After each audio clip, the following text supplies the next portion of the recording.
దేవాది దేవునికి వందనాలు చెల్లించుకొని వచ్చిన మీ అందరికి కూడా నిండు వందనాలు తెలియజేసుకుంటూ ఉన్నాం. ఈరోజు మనకి ఇచ్చిన లేఖన భాగాలుగా పాత్రమన్న పాఠ్య భాగము యెషయా గ్రంథము 58వ అధ్యాయం 6 నుంచి 12 వచనాలు. యెషయా గ్రంథము 58వ అధ్యాయము 6 నుంచి 12 వచనాలు.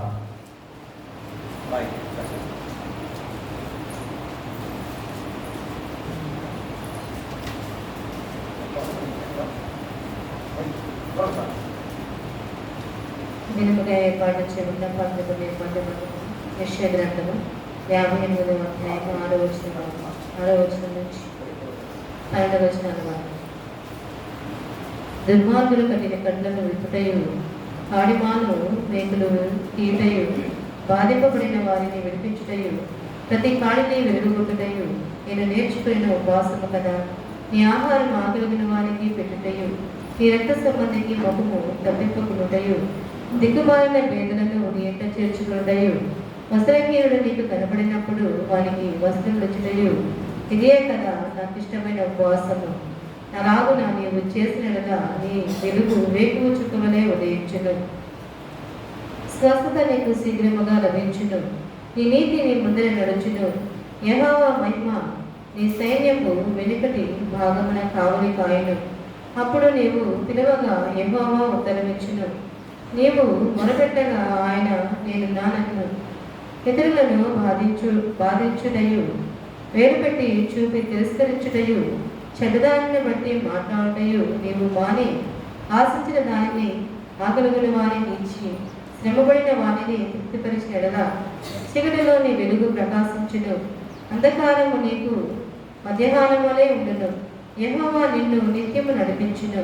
క్షామకాలమున ఆయన నిన్ను తృప్తిపరచి క్షామకాలమున ఆయన నిన్ను తృప్తిపరచి నీ ఎముకలను బలపరచును. నీవు నీరు కట్టిన తోటవలేను, ఎప్పుడునూ ఉబుకుచుండు నీటి ఓటవలే ఉండు. పూర్వకాలం నుండి పాడైపోయిన స్థలములను నీ జనులు కట్టెదరు. అనేక తరముల క్రిందట పాడైపోయిన పునాదులను నీవు మరలా కట్టుదువు. విరగబడిన దానిని బాగు చేయువాడవనియు, దేశంలో నివసించినట్టుగా త్రోవలు సిద్ధపరచువాడవనియు నీకు పేరు పెట్టబడదు. ఇంతలో పాత్రమన్న పాటికి ముగింపబడ్డది. పరిశుద్ధుడవగు దేవా, పావన శక్తుడ దేవా, పావన మాత్య దేవా, మామోను కనికా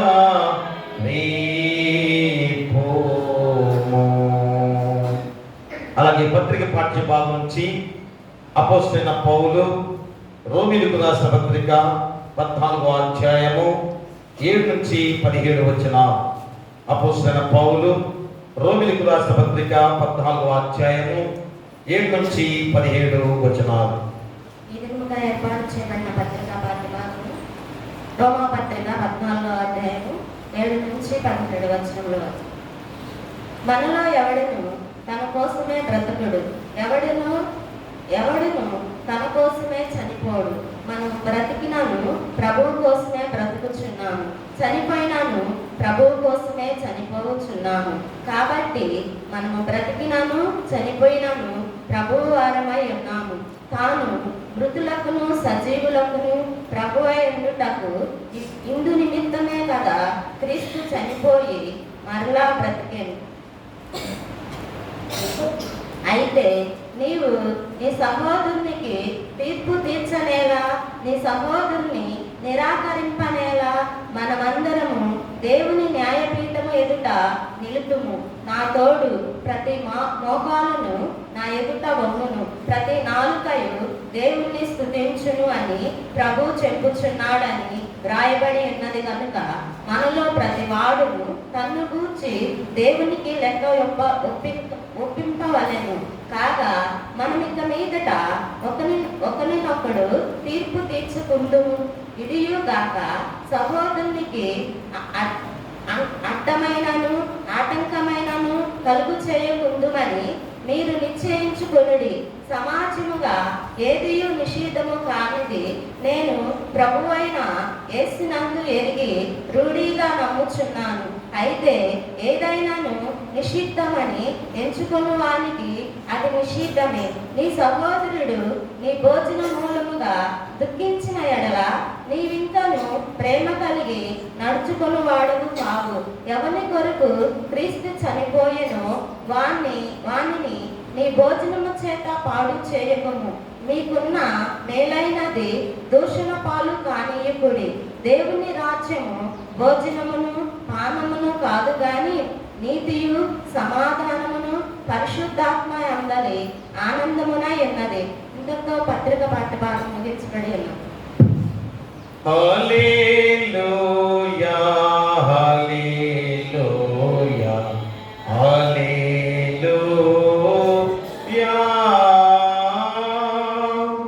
అలాగే సువార్త పాఠ్యభాగం నుంచి పరిశుద్ధులైన మత్తయి రాసిన సువార్త 5వ అధ్యాయము 43 నుంచి 48 వచనాలు. పరిశుద్ధులైన మత్తయి రాసిన సువార్త 5వ అధ్యాయము 43 నుంచి 48 వచనాలు. ఓ ప్రభువా నీకు మహిమ కలుగును గాక. ఈ దినముక ఏర్పాటు చేయబడిన స్వార్థ పాఠ్యభాగము మత్తయి సువార్త 5వ అధ్యాయం 43 నుంచి 48 వరకు ఇలా వ్రాయబడింది. నీ పొరుగువాని ప్రేమించి నీ శత్రువుని ద్వేషించమని చెప్పబడిన మాట మీరు విన్నారు కదా. నేను మీతో చెప్పునదేమనగా, మీరు పరలోకమందున్న మీ తండ్రికి కుమారులై ఉండునట్లు మీ శత్రువులను ప్రేమించుడి. మిమ్మల్ని హింసించు వారి కొరకు ప్రార్థన చేయుడి. ఆయన చెడ్డవారి మీదను మంచివారి మీదను తన సూర్యుని ఉదయింపజేసి నీతిమంతుల మీదను అనీతిమంతుల మీదను వర్షము కురిపించుచున్నాడు. మీరు మిమ్మల్ని ప్రేమించు వారినే ప్రేమించిన ఎడల మీకేమి ఫలము కలుగును? సుంకరులను అలాగూ చేయుచున్నారు కదా. మీ సహోదరులకు మాత్రము వందనము చేసిన ఎడల మీరు ఎక్కువ చేయుచున్నదేమి? అన్యజనులను అలాగూ చేయుచున్నారు కదా. మీ పరలోకపు తండ్రి పరిపూర్ణుడు కనుక మీరును పరిపూర్ణులుగా ఉండగలరు. ఇంత పర్యాయం. ఓ క్రీస్తు నీకు స్తోత్రము కలుగును గాక. అందరము కలిసి అపోస్తల విశ్వాస ప్రమాణం చెప్పుకుందాం. భూమి ఆకాశములను సృజించిన సర్వశక్తి గల తండ్రి అయిన దేవుని నేను నమ్ముచున్నాను. ఆయన ఏక కుమారుడును మన ప్రభువైన యేసుక్రీస్తును నమ్ముచున్నాను. ఈయన పరిశుద్ధాత్మ వలన గర్భమున ధరింపబడి కన్య అయిన మరియకు పుట్టి పొంది పిలాతు అధికారం కింద శ్రమపడి సిలువ వేయబడి చనిపోయి సమాధి చేయబడ్డనియు అదృశ్య లోకములోనికి దిగిననియు చనిపోయిన వారి నుండి 3వ దినమున లేచి పరలోకమునకెక్కి సర్వశక్తి గల తండ్రియగు దేవుని కుడి చేతి వైపున కూర్చుని ఉన్నాడనియు సజీవులకును మృతులకును తీర్పు చేయబోతున్నాడు వచ్చుననియు నమ్ముచున్నాను. పరిశుద్ధాత్మ నమ్ముచున్నాను. పరిశుద్ధ క్రైస్తవ సంగమగు పరిశుద్ధ సహవాసమును పాపక్షమాపణయు శరీర పునరుద్ధానమును నిత్య జీవనున్నవని నమ్ముచున్నాను. ఆమేన్. దయచేసి కూర్చోండి. ఆంధ్ర క్రైస్తవ కీర్తన పుస్తకం నుంచి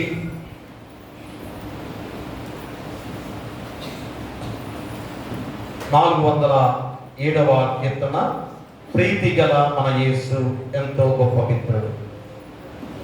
ప్రీతి గల మన యేసు ఎంతో గొప్ప మిత్రుడు. ప్రీతి లేని దయ చేత హత్తుచు ప్రేమించును.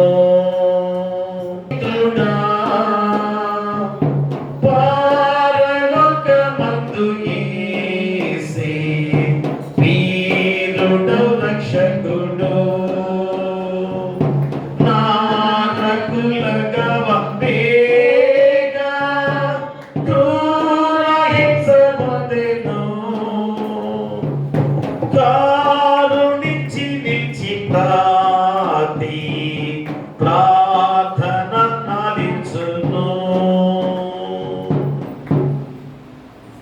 తండ్రి దేవుని నుండి మన ప్రభు యేసుక్రీస్తు నుండి కృపయు సమాధానం మీకు కలుగును గాక. ఆమేన్. దయచేసి కూర్చోండి.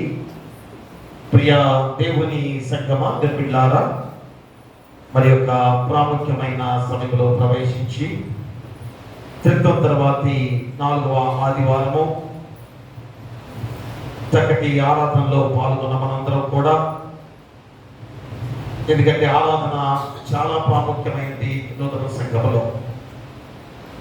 ఎందుకనగా దేవునికి విన్నపాలతో దేవుని వేడుకుంటూ ఎంతో ఆత్మీయమైన ఆరాధనా క్రమాన్ని ఎంతో చక్కగా మనకి చూపించిన గొప్ప విధానం. కాబట్టి ఆరాధనలో పాల్గొనడానికి మాకు ఖచ్చితంగా మీరు ముందుకు రావాల్సిన బాధ్యత కూడా ఉంది. ఆరాధనకి వెళ్ళకపోతే నాకు ఎలాగో ఉంది అనుకునే మనస్తత్వాలతో కూడా ఉండాలి. ఎందుకంటే ఆరాధనలో ఉన్న ఆత్మీయత, ఆరాధనలో గొప్పతనము అదే మనకి వచ్చిన గొప్ప విధానం. ఎందుకంటే పాస్టర్ గారు చెప్పే ప్రతిదానికి కూడా తిరిగి రిప్లై అంటే దేవునికి మనందరం కూడా విన్నవించుకునే గొప్ప ఆరాధన క్రమం మనకుంది. కాబట్టి ఆరాధన ప్రతి ఒక్కరికి కూడా రావాలని ప్రతిసారి కూడా యూత్ వారికి కానీ స్థిర సమాజం వారికి కానీ మరి ఆరాధన ఎందుకు నేర్పిస్తున్నామో ఆలోచన చేసుకోవాలి. ఖచ్చితంగా గొప్ప క్రమంతో కూడిన ఆరాధనలో అందరూ ఒకే గుర్తుతో కలిసి పాడవలసిన గొప్ప ఆరాధన మనకున్నదిగా. కాబట్టి చక్కటి ఆరాధన, చక్కటి పాటల ద్వారా దేవుని మహిమపరుచుకున్న మనందరం కూడా ఇప్పుడు వాక్యానుసారమైన జీవితంలో మన జీవితాలు ఎంతగా సన్నద్ధం కావాలో ఆ సమయంలోకి ప్రవేశింపజేసిన దేవాది దేవుడు. కాబట్టి మరి 3 లేఖన భాగాలు దేవుడు చక్కటి వాక్య భాగాలు మనకు అందిస్తూ యెషయా ప్రవక్త ద్వారా ఇశ్రాయేలు జనాంగానికి ఎంతో గొప్ప మాటలు గుర్తు చేస్తున్నాడు. మరి హెచ్చరిక చేస్తున్న మాటలుగా గుర్తు చేస్తున్నాడు. ఏమిటనగా వేషధారణతో కాక పవిత్రమైన జనులుగా నా సహవాసములో నీతిగా జీవిస్తే మీ చరానంతరము జీవితము దీవెనకరంగా ఉంటుందని వాగ్దానం చేసే గొప్ప వాక్యం. మరి చరానంతరం అనగా అర్థం ఏంటి? అమ్మ, ఈరోజు యేసుక్రీస్తు వారి ద్వారా మనందరం కూడా విడుదల పొందాం. ఆయన రక్తం చేత మనందరం కూడా పాపముల నుంచి పరిహరింపజేసి రక్షింపజేసిన దేవాది దేవుడు. మన ఆనాడు ఇశ్రాయేలు జనాంగానికి చరానంతరం అంటే అప్పుడు బబులోను చెరలో బందీలుగా ఉన్నప్పుడు, మా ఐగుప్తు చెరలో బందీలుగా ఉన్నప్పుడు ఇశ్రాయేలు జనాంగాల గురించి యెషయా ప్రవక్త ద్వారా ప్రవచించిన లేఖన భాగం. కానీ మరి ఈ రోజు కూడా ఎందుకు ఈ చరానంతరము అన్నది ఎందుకు గుర్తు చేస్తున్నారనగా మనము అపవాది యోషింప చేసుకున్న లోకంలో ఉన్నాం. అంటే ఒక రకమైన చెరలో మనం ఉన్నాం.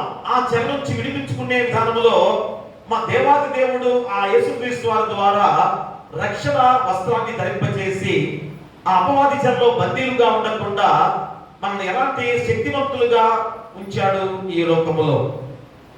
అంటే ఒక రకమైన చెరలో మనం ఉన్నాం. ఆ చెరలో కాపాడబడుతూ నడిపించే దేవుడు కూడా తోడుగా ఉంచి ఆ పరిశుద్ధాత్మ దేవుడి చేత మనందరూ కూడా నడిపిస్తూ ఉన్నారు. అందుకనే ఆనాడు చెప్పబడిన ఈ లేఖన భాగము ఈ రోజు కూడా మనకు వర్తించే గొప్ప విధానం. మరి పత్రిక పాఠ్య భాగంలో అపోస్తలుడైన పౌలు ద్వారా కూడా మా రోమా క్రైస్తవులకు తన లేఖలో దృఢమైన క్రైస్తవులుగా మీరు బలపడాలంటే మరి మీ సహవాసము, సహోదర ప్రేమ, భౌతిక ఆహార నియమాల్లో ఒకరికొకరు తీర్పు తీర్చుకోకుండా మా అందరం ప్రభు సహవాసములో పవిత్రంగా ఉండేందుకు ఒకరికొకరు బలపరుచుకోవాలని హెచ్చరిస్తూ చెప్పే గొప్ప వాక్యం. చూసారా, సహవాసం కలిగి ఉండాలి. సహోదర ప్రేమతో మనందరం కూడా ఈ భౌతిక ఆహార నియమాల్లో మనందరం కూడా ఒకరికల్లా ఒకరు తీర్పు తీర్చుకునే వారిగా ఉండకుండా ప్రేమ కలిగి జీవించే వారిగా ఉండమని చెప్పే గొప్ప విధానం. మన స్వార్థ పాఠ్య భాగంలో మా దేవాది దేవుడైన క్రీస్తు ద్వారా మనం చెప్పే గొప్ప మాటలు ఏమిటనగా మరి యేసుక్రీస్తు వారు చాలా గొప్ప ప్రసంగము, కొండ మీద ప్రసంగం. ఆ కొండ మీద ప్రసంగము దేవాది దేవుని యెహోవా దేవుని యొక్క మాటలుగా గుర్తు చేసుకునే సందర్భం. అలాంటి కొండ మీద ప్రసంగము మత్తయి సువార్తలో 5వ అధ్యాయం ద్వారా మనందరం కూడా తెలిసిన గొప్ప వాక్యం అది. మరి ఆ కొండ మీద ప్రసంగంలో మరి జనులందరికీ కూడా బోధిస్తూ, మీ పరలోకపు తండ్రి బిడ్డలుగా మీరు పరిపూర్ణులుగా ఉండాలంటే మీరేం చేయాలి? శత్రువులను కూడా ప్రేమించాలి. ఎంత గొప్ప మాట ఈరోజు యేసుక్రీస్తు వారి ద్వారా ముందుకు పంచబడిన గొప్ప విధానం. ఎందుకనగా యూదియా సాంప్రదాయంగా ఆనాడు ఏంటి, దేవుని ప్రేమించే వారందరూ కూడా ప్రేమించబడతారు, దేవునికి శత్రువులుగా ఉన్న వారందరూ కూడా సంహరింపబడతారు, నశింపజేస్తాడు దేవుడని నాలుగుతో జీవించే విధానం.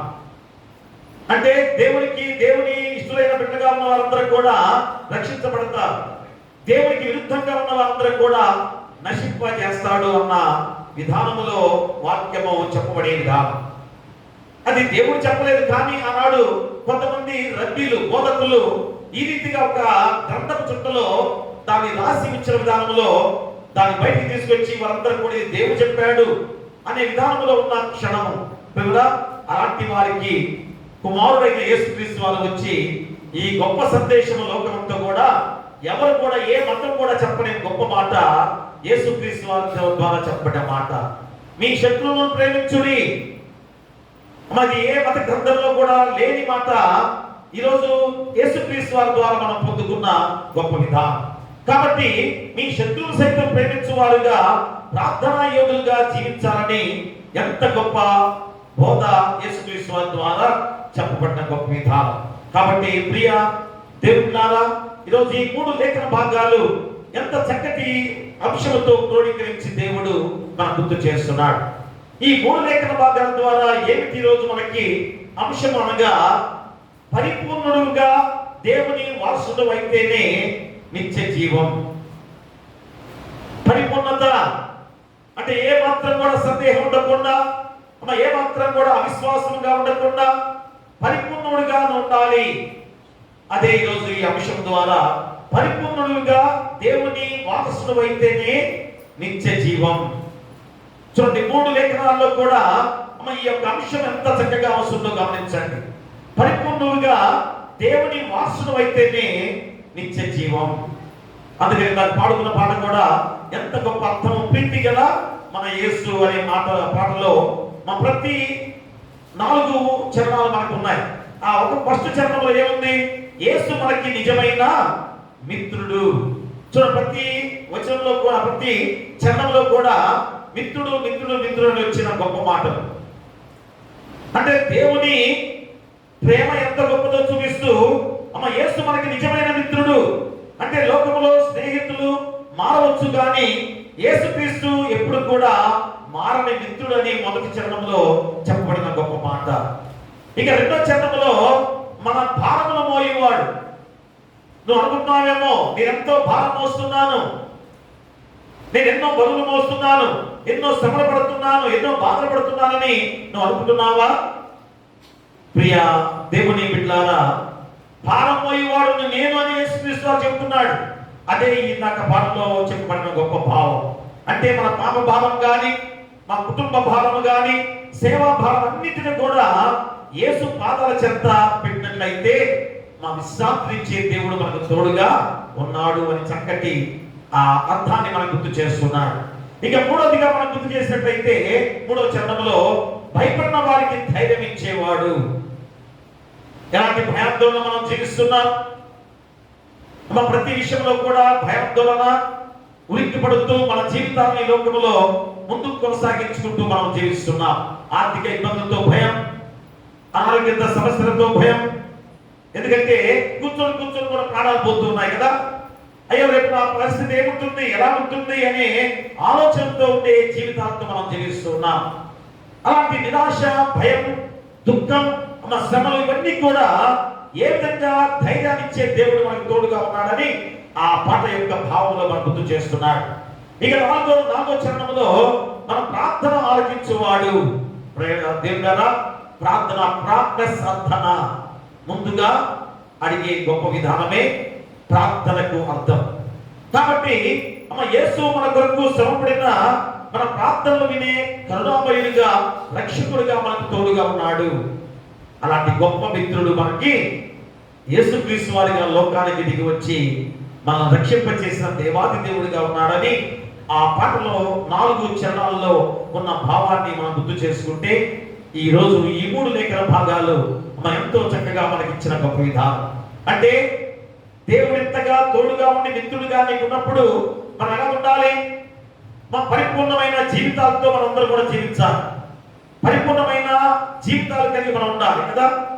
అందుకని ఈ అంశంలో పరిపూర్ణంగా దేవుని వారసుడు అయితేనే నిత్య జీవం. అంతకన్నా ఇంకేం కావాలి? మన నిత్య జీవాన్ని దేవుడు మనకి ఇస్తున్నప్పుడు పరిపూర్ణంగా జీవించలేవా?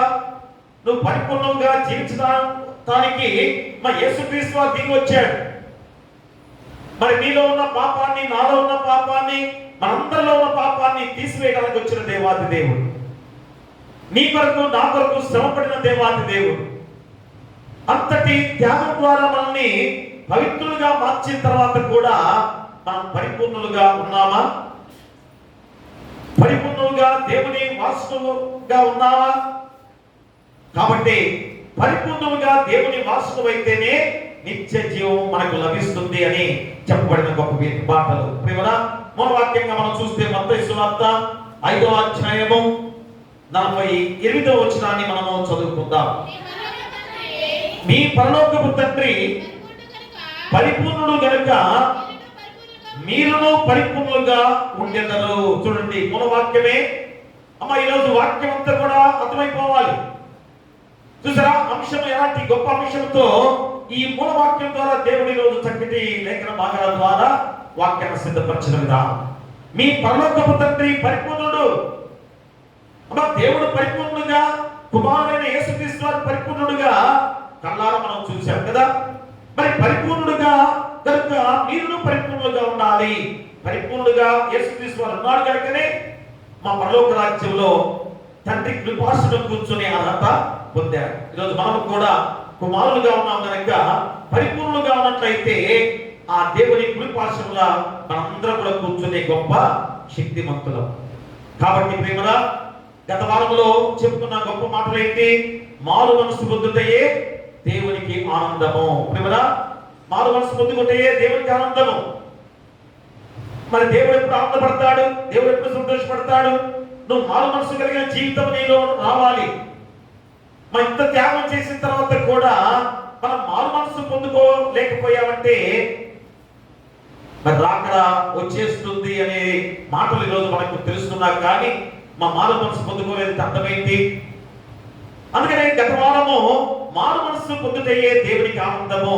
ఎలాగనగా పాపంలో నుండి చనిపోయి నూతనంగా బ్రతుకుట, ఇంకా అహంకార దృష్టి నుండి ఆధ్యాత్మిక దృష్టిలోకి మారటము, ఇంకా మన మీద కనికరం చూపుటయే దేవునికి ఆనందము. చూడండి, 3 అంశాలతో దేవుడు మన ఆదివారంలో చెప్పిన మాటలు.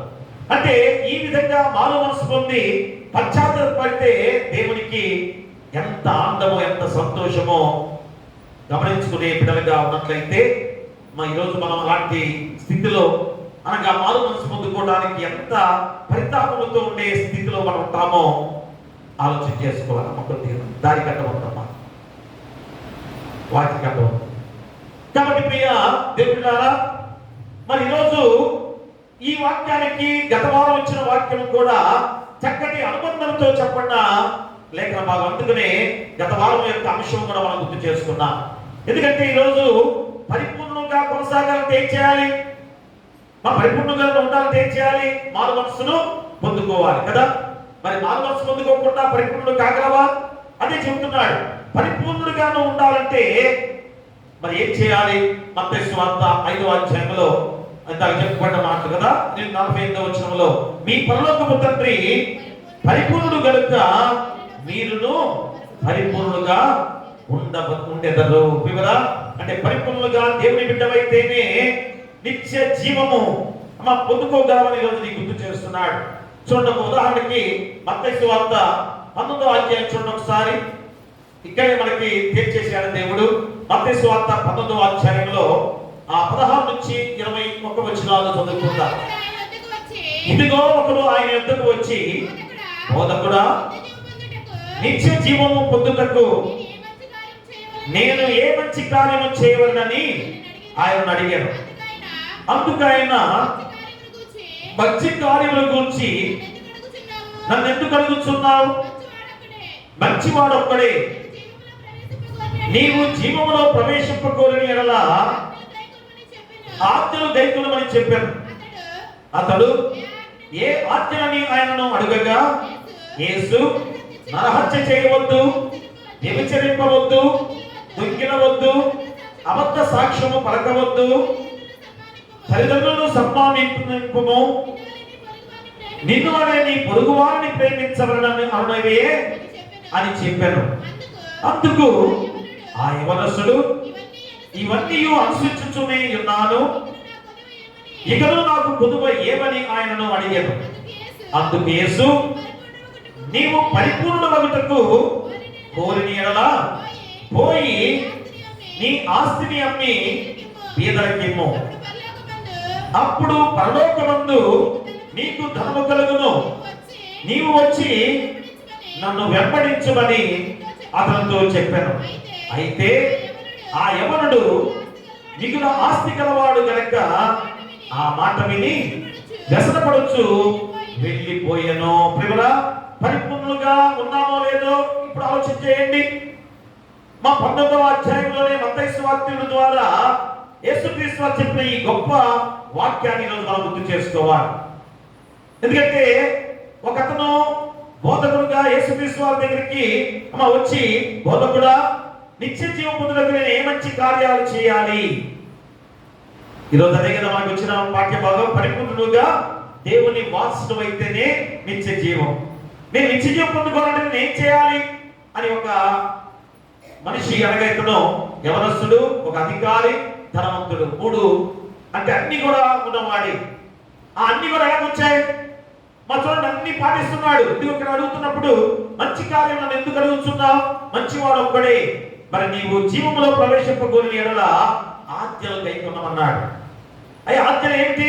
ఇదిగో చెప్పిన ఈ యొక్క ఆజ్ఞలన్నీ కూడా నేను పాటిస్తున్నాను. అయితే నీకు ఒకటి కొదువుగా ఉంది. ఏమిటది? నీవు పరిపూర్ణమగుటకు కోరిన యెడల పోయి నీ ఆస్తిని అమ్మి బీదలకిమ్ము. ప్రతి ఒక్కరి హృదయంలో కూడా ఆలోచన చేసుకోవాలి. నీ దగ్గర అంతా కూడా తీసి బీదలకి ఇచ్చేసి నన్ను వెంబడించు అని దేవాది దేవుడు చెబుతున్నప్పుడు వెంబడించగలవా? మన హృదయాన్ని ఆలోచన చేసుకుంటే నీ ఆస్తి అంతా కూడా అమ్మి బీదలకి ఇచ్చేసి దేవుణ్ణి వెంబడిస్తాను అని తీర్మానం చేసుకునేవాడు ఎవరు? చూడండి, మన హృదయాన్ని ఎంత ప్రశ్నతో దేవుడు చెప్పే గొప్ప మాటల ద్వారా గుర్తు చేస్తున్నాం. అందుకని ఆ పాటలో సమస్తం కూడా నేను మిత్రుడిగా ఉన్నాను. మీ యొక్క శ్రమంలో, శోధనలో, మీ ఆర్థిక ఇబ్బందుల్లో, ప్రతి విషయంలో కూడా నేను తోడుగా మీకు ఉన్నాను కనుక మీకేం కొదువా? కాబట్టి నీ ఆస్తిని కూడా అమ్మేసి బీదలకిచ్చి నన్ను వెంబడించు అంటే ఇక మనకేం కావాలి? మనకేం కావాలి? ఇక మా దేవుడే అన్ని ఇస్తున్నప్పుడు ఇక నీకేం కావాలి? అదే ఇక్కడ ఈ యొక్క వ్యక్తి అయ్యా నన్ను వెంబడించు అనేసరికి ఎంత బాధపడ్డాడో చూడప్పుడు ఏమన్నాడు? అందుకు యేసు, నువ్వు పరిపూర్ణ కోరిన యెడల పోయి నీ ఆస్తిని అమ్మి బీదలకిమ్ము, అప్పుడు పరలోకమందు నీకు ధనము కలుగును, నీ వచ్చి నన్ను వెంబడించుమని చెప్పిన. అయితే ఆ యవనుడు మిగుల ఆస్తి గలవాడు గనక ఆ మాట విని వ్యసనపడుచు వెళ్ళిపోయాను. చూసారా? కొదువుగా లేదా? ఉంది, ఒకటి కొదువుగా ఉంది. మరి చూడండి, ఎంత చక్కటి అవకాశాన్ని కోల్పోయాడు. మరి నిత్య జీవాన్ని పొందుకోవడానికి నువ్వు ఏం చేయగలవు? ఎలాగా రాగలవు? అదే యేసుక్రీస్తు వారు కుమారుడిగా లోకానికి వచ్చి అన్ని కూడా విసర్జించుకొని ఎంత కూడా తీసివేసుకొని ఎలాగా ఆ నడిచిన మార్గాన్ని మనం చూపించడానికి ఆయన లోకానికి వచ్చిన యేసుక్రీస్తు వారు. అందుకనే నిత్య జీవాన్ని పొందుకున్న శక్తిమంతుడు, అయ్యా దేవుని కుమారుడు అనుకుంటున్నావేమో, పరిపూర్ణ మానవుడిగా వచ్చిన యేసుక్రీస్తు వారు ఈరోజు మనం కూడా ఆ శక్తిమంతులుగా చేశాడు కనుక మనం ఆ నిత్య జీవం పొందుకునే మార్గాన్ని దేవుడే ఏర్పాటు చేశాడు కనుక మా నిత్య రాజ్యమును మా కోల్పోయిన ఈ యవనస్తుల జీవితం లాగా నీ జీవితం అందుకని పొదువుగా ఉందా? అందుకనే కదా నాకేమి పొదువు అనే పాటలో కూడా ఎంత చక్కటి భావంతో రాసిన పాట. నాకేమి కొదువా నా తోడున్నా ఇంకా నాకేమి కొదువా నా తోడున్నా.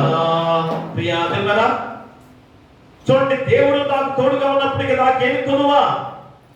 ప్రియా, అందుకని ఈరోజు నువ్వు పరిపూర్ణంగా ఉండాలంటే ఏమి చేయాలి?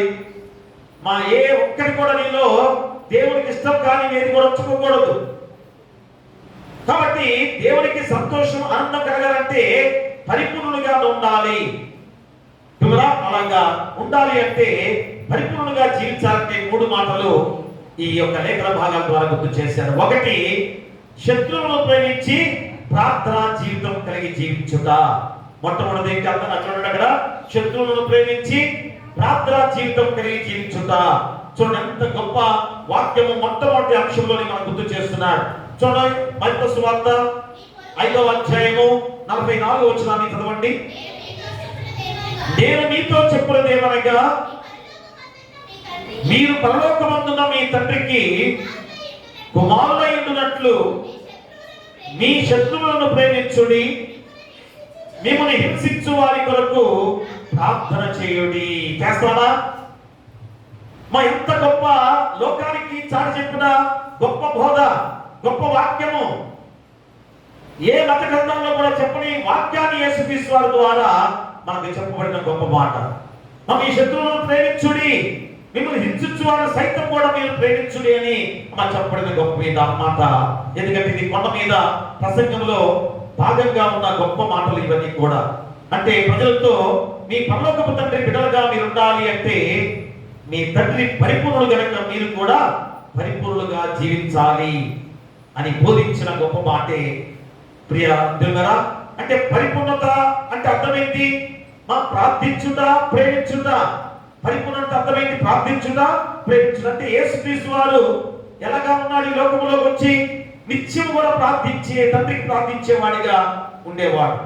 మా దేవుని చిత్తాన్ని నెరవేర్చేవాడిగా ఉండేవాడు కదా. అదే మనకు మార్గం.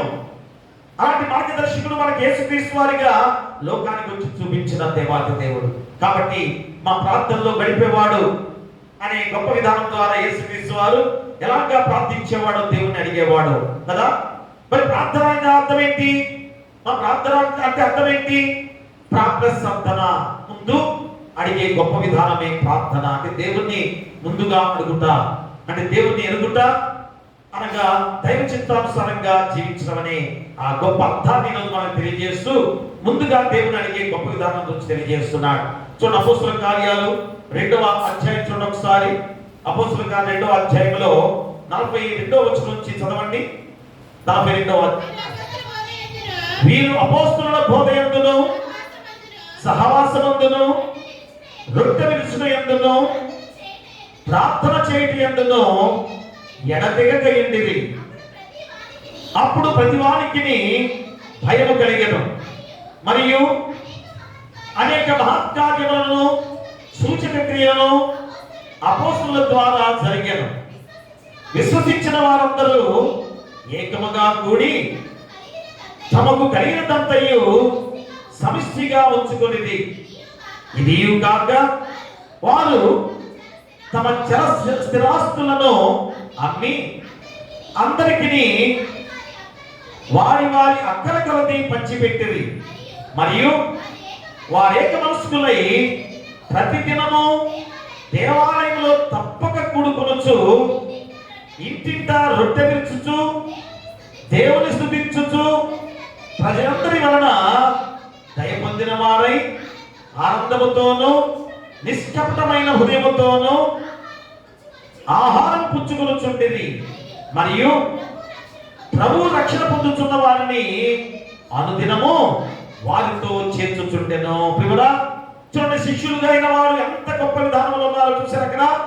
మా ప్రతి వారికి కూడా ఏ విధంగా చెప్పే గొప్ప విధానం ద్వారా అపోస్తుల బోధ యందును సహవాసమందును రొట్టె విరుచుట యందును ప్రార్థన చేయటి యందును ఎడతెగక ఉండిరి. మరి పూర్వకాలంలోనే, ఆదిమ కాలంలోనే మొట్టమొదటి శిష్యుల ద్వారా ఎలాగున్నారో చూసారా? ఇంకేంటి? మరియు అనేక మహత్కార్యములను సూచక క్రియలను అపోస్తుల ద్వారా జరిగాను. విశ్వసించిన వారందరూ ఏకముగా కూడి తమకు కలిగినంతయు సమష్టిగా ఉంచుకునేది. ఇది కాక వారు తమ చర స్థిరాస్తులను అమ్మి అందరికీ వారి వారి అక్కర కొలది పంచిపెట్టేది. చూడండి ఎంత గొప్ప ప్రేమ కలిగిన సంఘం. ఎంతగా ఈరోజు అందరూ ఒకటే. చూడండి, ఆదిమ కాలంలో మొట్టమొదటి సంఘము ఎంత చక్కగా ఉందో గమనించారా? ఇంకేమిటి, మరియు వారు ఏక మనస్కులై ప్రతి దినము దేవాలయంలో తప్పగా కూడుచు ఇంటింట రొట్టె విరుచుచు దేవుని స్తుతించుచు ప్రజలందరి వలన దయ పొందిన వారై ఆనందముతోనూ నిష్కపటమైన హృదయముతోనూ ఆహారము పుచ్చుకొనుచుండిరి. మరియు ప్రభువు రక్షణ పొందుచున్న వారిని అనుదినము వారితో చేర్చుచుండెను. ఎంత గొప్ప సంఘము ప్రియ దేవుని బిడ్డలారా. ఈరోజు మనం కూడా ఎలా ఉండాలి? ఆ రోజే అంత గొప్ప సంఘముగా ఏర్పడిన సంఘము ఇంకనూ ఎంత ప్రేమ కలిగిన సంఘముగా ఉండాలి. ప్రియ దేవులారా, అదే గుర్తు చేస్తున్నాడు. అందుకనే మా విశ్వాసము, సహవాసము, ప్రార్థన, ప్రేమలో క్రైస్తవ విశ్వాస జీవితంలో కలిగి ఉన్న గొప్ప స్థితి. ఈరోజు క్రైస్తవుడిగా నీకున్న ఆస్తి ఏంటి? క్రైస్తవుడిగా నీకున్న ధనం ఏంటి? ఈ లోకంలో తుప్పుపట్టే ధర్మం కాదు, పాడైపోయే ధర్మం కాదు, దొంగలు దోచుకునే ధర్మం కాదు. ఏమిటనగా విశ్వాసము, సహవాసము, ప్రార్థన, ప్రేమలు ప్రతి క్రైస్తవ విశ్వాసంలో ఉండాల్సిన గొప్ప స్థితి. అందుకనే ఇందాక మత్తయి సువార్త 5వ అధ్యాయంలో 43-44 వచనం చదవండి. నీ పొరుగు వారిని ప్రేమించి నీ శత్రువును ద్వేషించమని చెప్పబడిన మాట మీరు విన్నారు కదా.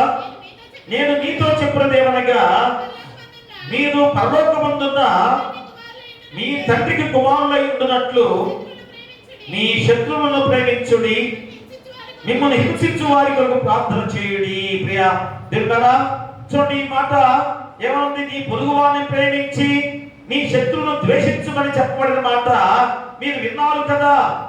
అంటే ఎక్కడ ఇది? రబ్బీల వ్యాఖ్యానంలో యూదియా మత జీవితంలో వాడుకలోకి వచ్చిన సందర్భం ఇది. అంటే ఈ వాక్యానికి కారణం ఏంటి? మృత సముద్రం దగ్గర కుమ్రాన్ అనే చోట దొరికిన చర్మపు చుట్టలో ప్రస్తావించబడిన మాటలు ఇవన్నీ. అంతేగాని దేవాది దేవుడు చెప్పిన మాటలు కాదు.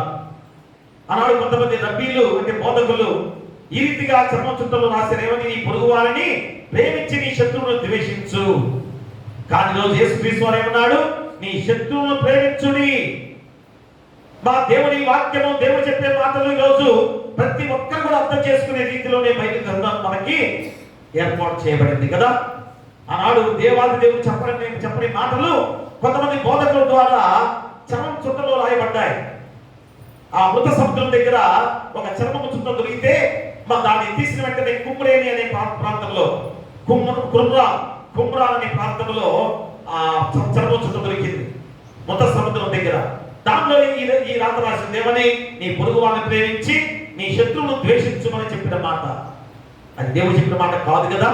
అందుకనే యేసుక్రీస్తు వారు కుమారుడిగా వచ్చి నీ శత్రువును ప్రేమించుడి, నిన్ను హింసించు వారిని ప్రేమించమని చెప్పిన గొప్ప మాట ఎంత గొప్ప విధానంలో చెప్పాడో చూడండి. అందుకనే నీ పొరుగు వారిని ప్రేమించమనేది 2వ ఆజ్ఞగా ఉంది.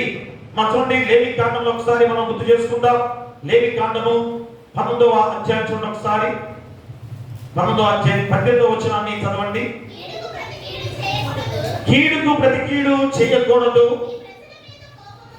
నీ ప్రజల మీద కోపముచ్చుకొనక నిన్ను వలె నీ పొరుగు వారిని ప్రేమింపవలెను. నేను యెహోవాను. ప్రేమడా, దేవుని మాటలు ఎలా ఉన్నాయో గమనించారా? కీడుకు ప్రతి కీడు చేయకూడదు, నీ ప్రజల మీద కోపం ఉంచుకొనక నిన్ను వలె నీ పొరుగు వారిని ప్రేమింపవలెను. దేవుని యెహోవాను. నీ శత్రువును ప్రేమించమని రాసుందా? దేవుని వాక్యంలో రాసుందా? లేదు. కానీ ఆనాడు రబ్బీల బోధలో ఈ విధంగా బోధించేవారు. ప్రియుడా, ఈ విధంగా బోధించేవారు. 34వ వచనంలో కూడా చదవండి ఒకసారి. 34వ వచనం.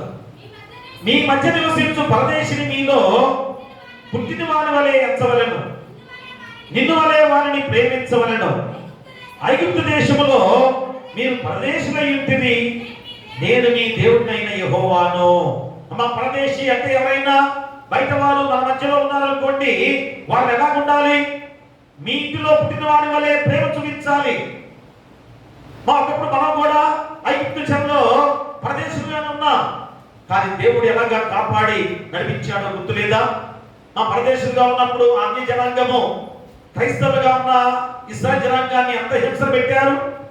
కాబట్టి ప్రియా దివ్వరా, ఆయన ఎంచుకున్న వారిని అందరినీ ప్రేమించు, ఆయన తిరస్కరించిన వారందరినీ ద్వేషించుమని ఆనాడు ఆ బోధలన్నీ కూడా తప్పుడు బోధలుగా యేసుక్రీస్తు వారు చెప్పబడిన గొప్ప సత్యాన్ని ఈరోజు మనం అందరిలో గ్రహించాం. కాబట్టి మా ప్రభు ప్రజలతో మీ శత్రువులను ప్రేమించుడి అని చెప్తున్న ఈ గొప్ప మాటలో మీరందరూ కూడా మీ హృదయంలో ఆ వాక్యాన్ని స్థిరపరచుకునే వారికి ఉన్నారా? మా శత్రువుల గురించి, ప్రేమల గురించి నూతన అర్థము, అనుభవములను యేసుక్రీస్తు వారు బోధించిన గొప్ప సత్యాన్ని మనందరం కూడా తెలుసుకోవాలి. అంటే లోకంలో తిరుగుబాటుదారులైన మానవాళి ఎడల దైవం జరిగించిన గొప్ప ప్రేమ కార్యం ఈ మాట.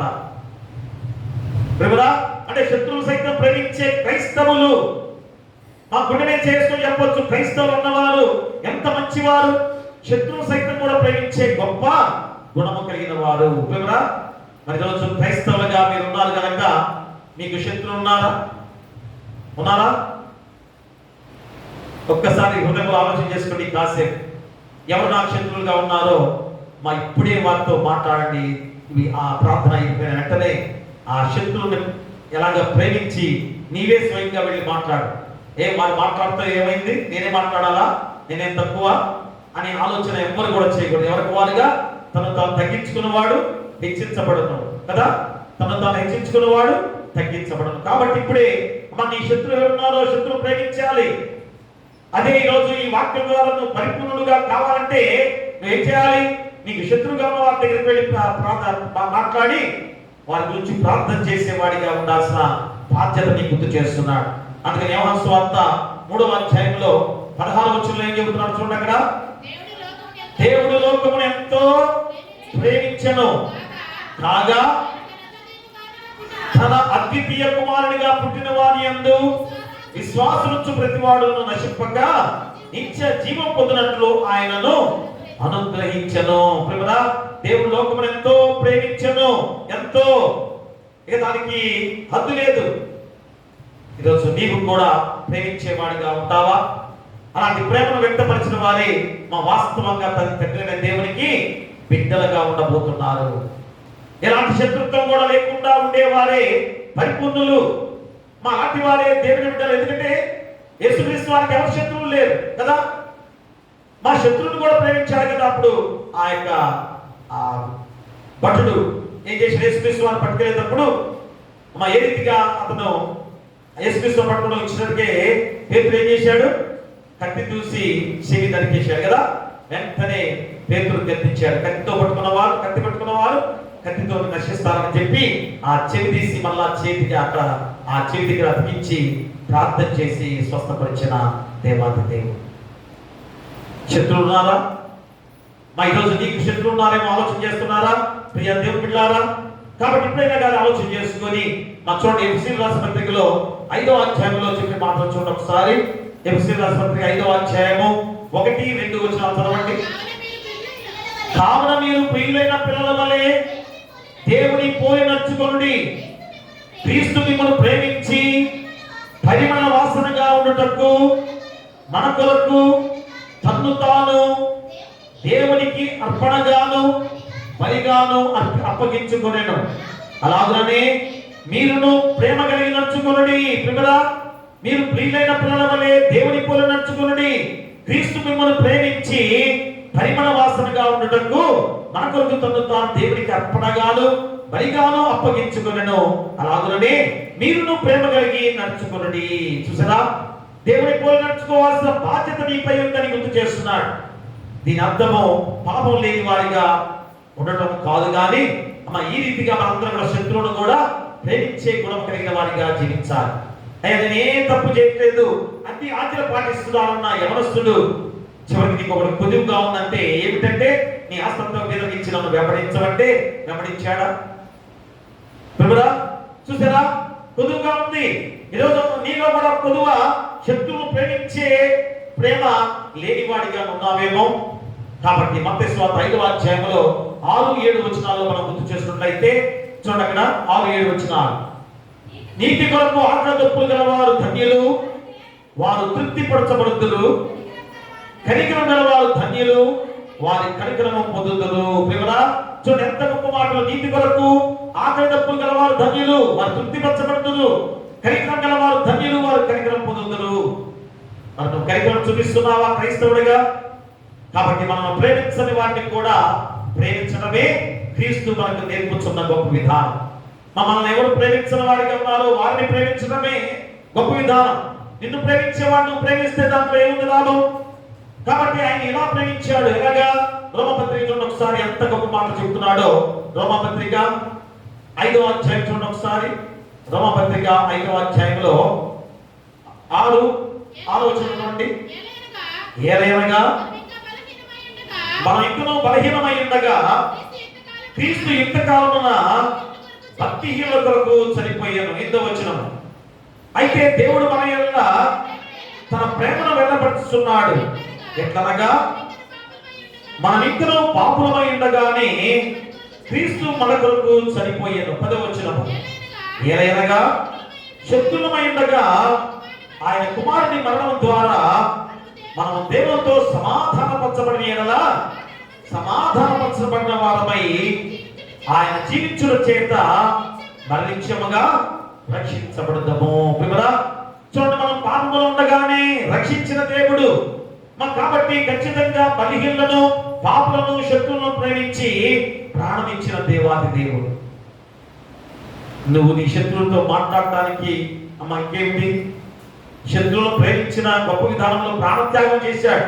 నువ్వు ప్రాణత్యాగం చేయదక్కర్లేదు. నీ శత్రువులను పోయి పలకరించడమే, మా ప్రేమగా ఆలింగనం చేసుకోవడమే. అది చేయలేవా? ఈ క్రైస్తవుడిగా ప్రతిరోజు దేవుని వాక్యాన్ని మా వినే బిడ్డగా నువ్వు ఉన్నావు. ఎలాగుంటావు? ఉండగలవు? ఎలాగ నిత్య జీవాన్ని పొందుకోగలవు? కాబట్టి ఖచ్చితంగా శత్రువులను ప్రేమించి ప్రార్థనా జీవితం కలిగి జీవించుట. ఇక రెండవది, సహోదర ప్రేమతో పవిత్రముగా ఒకరికొకరు బలపరుచుకుంట. ప్రేమగా సహోదర ప్రేమతో పవిత్రముగా ఒకరికొకరు బలపరుచుకుంట రెండవ అంశము గుర్తు చేస్తున్నాడు. చూడండి, రోమపత్రిక 14వ అధ్యాయము 10వ వచనాన్ని మనం చదువుకుందాం. అయితే నీవు నీ సహోదరునికి తీర్పు తీర్చనేలా, నీ సహోదరుని నిరాకరింపనేలా, మనమందరము దేవుని న్యాయపీఠం ఎదుట నిలుతుము. ప్రియా దేవుడా, విశ్వాస ప్రతి అనుభవమును ప్రభుతోనే సరిపోల్చుకోవాలి. ఎందుకనగా మనం ప్రభువులకు చెందిన వారము. మా క్రీస్తు చనిపోయి తిరిగి లేచడం ద్వారా ఆయన మృతులకును సజీవులకును కూడా ప్రభువుగా ఉన్నాడు అనేది ఈరోజు మనం గుర్తు చేసుకోవాలి. కాబట్టి నువ్వు ఎదుటి వాడికి తీర్పు తీస్తావు. ఎందుకని? మా ఈరోజు చాలా చులకన కదా, ఎదుటి వాడికి తీర్పు తీర్చేవాడిగా ఉంటూ ఉంటాం మనందరం కూడా. అయ్యా వాడు చూడు ఇలాంటి పాపం చేస్తున్నాడు, వాడు ఖచ్చితంగా నాశనం అయిపోతాడు అనే మాటలు కూడా చాలా మందిలో కూడా వస్తూ ఉంటాయి. అంటే మనమే తీర్పు తీరుస్తుంటాం. ఎందుకు నువ్వు తీర్పు తీర్చాలి? అదే అక్కడ క్రీస్తు ప్రభువుగా ఉండగా మా బలహీనుడైన క్రైస్తవుడు ఎందుకు తన సహోదరునికి తీర్పు తీర్చవలను? మా దేవుడు నీకు తోడుగా ప్రభువుగా ఉన్నప్పుడు బలహీనుడైన వారి విషయంలో నువ్వు ఎందుకు తీర్పు తీరుస్తావు? అదే కదా యోబు విషయంలో కూడా స్నేహితులు అలాగనే ప్రశ్న వేశారు. అయ్యా దేవునికి నువ్వు ఏదో తప్పు చేసావు కనుకనే నీకు శిక్ష పడుతుంది, నువ్వు ఎలా తీర్పు తీర్చగలవు? మా బలహీనుడుగా ఉన్న వాడి విషయంలో నువ్వు తీర్పు తీర్చే అధికారం నీకు ఎవరిచ్చారు? మా దేవుడు నీకు తోడుగా ఉన్నాడు, దేవుడే నీకు అధిపతి అయి ఉన్నాడు, మా దేవుడే మనందరికీ రక్షకుడై ఉన్నప్పుడు నువ్వు తీర్పు తీర్చడానికి నువ్వెవడవు? అదే అడుగుతున్నాడు ఈరోజు. తీర్పు తీర్చడానికి నువ్వెవడవు? మా ఎదుటివాడిని ఎవరు కూడా ఈ విధంగా తీర్పు తీర్చవద్దని ఖచ్చితంగా చెప్తున్నా మాటలే ప్రేమ. అందుకనే మా క్రీస్తు ప్రభువుగా ఉండగా దృఢమైన క్రైస్తవులు ఎందుకు తమ సహోదరుని తృణీకరించవలను? మా బలమైన క్రైస్తవులుగా నువ్వు ఎదుటివాడిని ఎందుకు దూషిస్తావు? అయ్యా నేను క్రైస్తవుని కనుక పాపం చేసేవాళ్ళు కూడా మంచివారు కాదని ఎందుకు అతని మీద తీర్పు తీర్చేవాడికి ఉంటున్నావు? అలా ఉండవద్దు. క్రైస్తవ బిడ్డలారా, మనందరూ కూడా ఆ పాపములు ఉన్న వారిని ఆకట్టుకొని దేవుని దగ్గరికి తెచ్చే బిడ్డలుగా ఉండాల్సిన బాధ్యత. అదే అపోస్తలుడైన పౌలు ద్వారా మా సంఘాల్లో చేసే గొప్ప విధానాన్ని గుర్తు చేస్తున్నాడు. అందుకనే కొరింథీయులకు రాసిన 2వ పత్రిక చూడండి ఒకసారి. అపోస్తలుడైన పౌలు కొరింథీయులకు రాసిన 2వ పత్రిక 5వ అధ్యాయము 10వ వచనాన్ని చదవండి. ఎందుకనగా తాను జరిగించిన క్రియల చొప్పున అవి మంచివైనను సరే చెడ్డమైనను సరే దేహముతో జరిగించిన వాటి ఫలమును ప్రతివాడును పొందినట్లు మనమందరమును క్రీస్తు న్యాయపీఠం ఎదుట ప్రత్యక్షము కావలేను. ప్రియా దేవులారా, ఎందుకనగా తాను జరిగించిన క్రియల చొప్పున అవి మంచివైనను సరే చెడ్డమైనను సరే దేహంతో జరిగించిన ప్రతి వాటి ఫలమును ప్రతి వాడు పొందినట్లు. మంచివైనా చెడ్డవైనా నీ దేహంతో చేసే ప్రతిదీ కూడా క్రీస్తు న్యాయపీఠం ఎదుట ప్రత్యక్షం కావాల్సిన సమయము ప్రతి ఒక్కరికి కూడా వస్తుంది. కాబట్టి చెడ్డవాడిని పాపం చేసేవాడిని నీ నోటితో దూషించవద్దు అని ఖచ్చితంగా చెబుతున్నాడు. నీ నోటితో తీర్పు తీర్చవద్దు. అతని దేవునిలోకి రావాలని ప్రార్థించు, అతను మంచిగా ఉండాలని ప్రార్థించు, అతను దీవించబడాలని నువ్వు ప్రార్థించు. అదే దేవుడు అపోస్తలుడైన పౌలు ద్వారా చెప్పే గొప్ప మాటలు. యోహాను సువార్త 5వ అధ్యాయం చూడండి ఒకసారి. యోహాను సువార్త 5వ అధ్యాయము 22-23 వచనం చదవండి. తండ్రి ఎవరికి తీర్పు తీర్చడు కానీ తండ్రిని గణపరచునట్లుగా అందరూ కుమారుని గణపరచవలనని తీర్పు తీర్చుటకు సర్వాధికారము కుమారునికి అప్పగించి ఉన్నాడు. కుమారుని గణపరచని వాడు ఆయనను పంపిన తండ్రిని గణపరచడు. 27 వచనం చదవండి. మరియు ఆయన మనిషి కుమారుడు గనక తీర్పు తీర్చుటకు తండ్రి అధికారము అనుగ్రహించెను. 29వ వచనము. మేలు చేసిన వారు జీవ పునరుద్ధానమునకును కీడు చేసిన వారు తీర్పు పునరుద్ధానమునకు బయటికి వచ్చెదరు. పిల్లరా, దేవుడే న్యాయం తీర్చే దేవుడుగా ఉన్నాడు. కాబట్టి మనముగా నీ సహోదరులను ప్రేమించే గొప్ప గుణంతో నీ శత్రువులను కూడా ప్రేమించమని చెప్పిన గొప్ప గుణంతో ఉన్న క్రైస్తవులుగా నీ ఎదుటి వాడికి తీర్పు తీర్చవద్దు. అది దేవుడు చేయబోతున్నాడు. మా దేవుని న్యాయపీఠం ఎదురుగా మంచివారైనా చెడ్డవారైనా అందరూ కూడా ఆయన ఎదుట ప్రత్యక్షం కాబోతున్నారు. కాబట్టి నీ నోటితో ఏ మాత్రం కూడా శపించే మాటలు కానీ అతన్ని నాశనమయ్యే చెప్పే మాటలు కానీ అతన్ని తృణీకరించే మాటలు కానీ ఏ మాత్రం కూడా క్రైస్తవుడిగా నువ్వు మాట్లాడకూడదు. దానివల్ల పరిపూర్ణంగా నువ్వు ఉండలేవు ప్రియ దేవుడా. కాబట్టి ప్రియమరా, మన అపోస్తలుడైన పౌలు ఈ భాగాన్ని ఎత్తి చూపుచు మనుషులు దేవుని ఎదుట తీర్పు సమయం నిలబడవలసి ఉందని చూపెడుతున్నాడు. ఒకరికొకరు తీర్పు తీర్చుకోవడం రాదని, ఒకరు మరొకరిని పాపం చేసేందుకు పురికొల్పరాదని కోరుతున్నాడు. చూసారా, ఒకరి నుంచి ఒకరు తీర్పు తీర్చుకోవద్దు, ఒకరి విషయంలో పాపం చేసేందుకు పురికొల్పవద్దు కూడా చెబుతున్నాడు. చూడండి ఎంత గొప్ప మాటలు. ఎక్కడ 14వ వచనంలో చెప్తున్నాను చూడండి. అక్కడ ఇందాక 14వ అధ్యాయంలో 14వ వచనం. సహజముగా ఏది నిషిద్ధము కాదని నేను ప్రభువైన యేసునందు ఎరిగి రూఢిగా నమ్ముచున్నా. అయితే ఏదైనా నిషిద్ధమని ఎంచుకున్న వానికి అది నిషిద్ధమే. ప్రేమరా, ఏదైనా నిషిద్ధము. దేవుడు ఏం చెబుతున్నాడు అక్కడ? సహజంగా ఏది నిషిద్ధము కాదని చెబుతున్నాడు. మా దేవాది దేవుడు అన్ని కూడా మంచివే చెబుతున్నాడు. కానీ మనము కొంతమంది ఏం చేస్తాం? అది నిషిద్ధం అని అనుకునే వారికి అన్ని కూడా నిషిద్ధమే. అంటే పాపం చేసేందుకు పురికొల్పరాదని కోరుచున్న మాటలు చెబుతున్నాడు. అంటే దృఢమైన క్రైస్తవుని బలపరిచే విధంగా మాట్లాడుతున్న గొప్ప మాటలు ఈరోజు అపోస్తలుడైన పౌలు ద్వారా మనం గుర్తు చేసుకుంటున్నాం. అందుకని యోహాను రాసిన మొదటి పత్రిక మనం చూసినట్లయితే చూడండి. యోహాను రాసిన మొదటి పత్రిక 3వ అధ్యాయము 16వ వచనాన్ని మనం చదువుకుందాం. ఆయన మన నిమిత్తము తన ప్రాణం పెట్టెను గనుక దీని వలన ప్రేమ ఎక్కిదని తెలుసుకొనుచున్నాం. మనము కూడా సహోదరు నిమిత్తము మన ప్రాణముల పెట్టబద్ధులమై ఉన్నాము. ఎంత గొప్ప మాట వల్ల యోహాను ద్వారా మనం గుర్తు చేస్తున్నాను. చూడండి, ఇక్కడ ఆయన మన నిమిత్తము తన ప్రాణం పెట్టెను గనుక దీని వలన ప్రేమ ఎక్కిదని తెలుసుకొనుచున్నాం. మనము కూడా సహోదరు నిమిత్తము మన ప్రాణములను పెట్టబద్ధులమై ఉన్నాము. ప్రేమరా, సహోదరుల నిమిత్తము మన ప్రాణాన్ని పెట్టే క్రైస్తవులుగా ఉండాలి. పెట్టగలమా? పెట్టేంత శక్తి మనలో ఉందా? అలాగే ఫిలిప్పీయులకు రాసిన పత్రిక ఒకసారి అపోస్తలుడైన పౌలు ఫిలిప్పీయులకు రాసిన పత్రిక 2వ అధ్యాయము 17వ వచనం. మరియు మీ విశ్వాస యాగములోను దాని సంబంధమైన సేవలోను నేను పానార్పణముగా పోయబడినను నేను ఆనందించి మీ అందరితో కూడా సంతోషిస్తును. ప్రియులారా, ఏమంటాడు అపోస్తలుడైన పౌలు? మా విశ్వాస యాగములో ఇంకను దాని సంబంధమైన సేవలోను నేను పానార్పణంగా పోయబడినను అంటే నా ప్రాణాన్ని అర్పించుకోవటమైనా నేను సంతోషిస్తున్నాను. నా ప్రాణం అర్పించినా నాకు సంతోషం. ఎందుకని? నా సహోదరుల్ని దేవుని దగ్గర రప్పించే విధానంలో, మా పొరుగువాడిని దేవుని దగ్గర నడిపించి రక్షించే విధానంలో నా ప్రాణం పోయినా పర్వాలేదు. క్రైస్తవుడిగా అనుకుంటున్నావా ప్రేమరా? అందుకని ఇందులో క్రైస్తవ జీవితము ఎలా ఉండాలి? నీతిదాయక ప్రవర్తన కలిగి ఉండాలి. క్రైస్తవుడిగా నీతియుక్తమైన జీవితాన్ని కలిగి ఉండాలి. ఇంకా సమాధానం కలిగి ఉండాలి. ఇంకా పరిశుద్ధాత్మ యందలి ఆనందముగా ఉండాల్సిన బాధ్యతను గుర్తు చేస్తున్నాడు. అంటే ఇందుకు మనల్ని శక్తివంతులుగా చేసి దేవునికి ఇష్టలుగా, మనుషులకు యోగ్యులుగా నడిపిస్తున్న దేవాది దేవుడు. అప్పుడే పరిపూర్ణుడై దేవుని బిడ్డగా నిత్య జీవం పొందుకోగలవు. వివరా మరి నిత్య జీవం పొందుకోవాలంటే, పరిపూర్ణంగా కావాలంటే ఎలా ఉండాలి?